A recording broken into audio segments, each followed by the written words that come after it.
তবে ভারত কেন্দ্রীয় সরকার নীতিগতভাবে তিস্তার পানি শেয়ার করার জন্য তারা এগ্রিড এটা করতে, কিন্তু পশ্চিমবঙ্গ সরকারের কারণে, এবং পশ্চিমবঙ্গ সরকারও আমি তাকে দোষ দেই না, কারণ তাদের তো জনগণের ভোটে নির্বাচিত, তারাও চায় তাদের জনগণের যাতে কোনো অনিষ্ট না হয়। সেই জন্য পশ্চিমবঙ্গ সরকার মনে করে যে যে পানিটা আছে আগের পুরো তথ্যটা, সঠিক তথ্যটা সংগ্রহ হোক, তারপর তারা শেয়ারিংয়ের কথা বলে।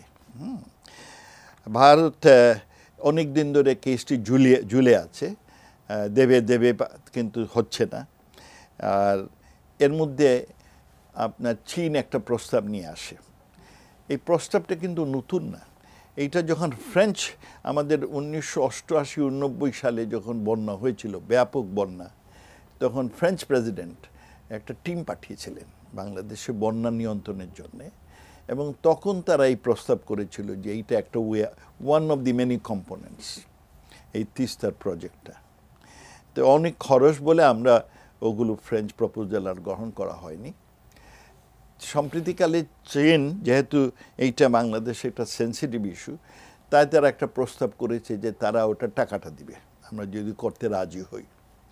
আমরা কোনো উত্তর দিইনি, হ্যাঁ, কারণ আমরা আশা করতেছিলাম যে ভারত আমাদের এই যেহেতু নীতিগতভাবে তারা এগ্রিড, সুতরাং এইটা শুধু তারা পশ্চিমবঙ্গ সরকারের সাথে তারা দেন দরবার করবে, আমাদের দেন দরবার করার কোনো কারণ নেই।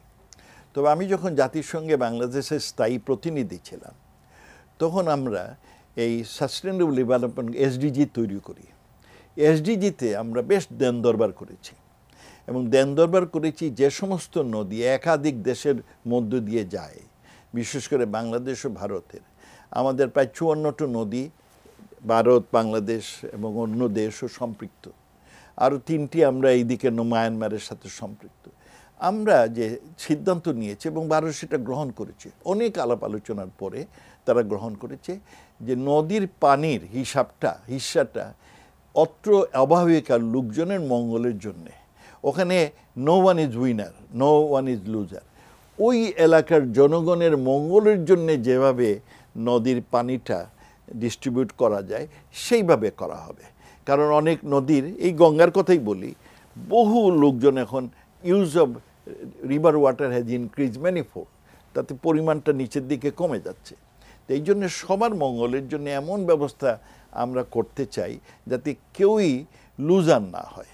তো এইটা ভারত তখন এগ্রি করেছে, হ্যাঁ, এসডিজিতে এইটা আছে। তা আমরা এখনও বলি যে অত্র অববাহিকার সকল লোকের যাতে মঙ্গল হয় সেই বাবদে আমাদের এই সমঝোতা হওয়া উচিত। আমরা এখনও করতে পারি না, এইটা আমাদের দুর্বলতা।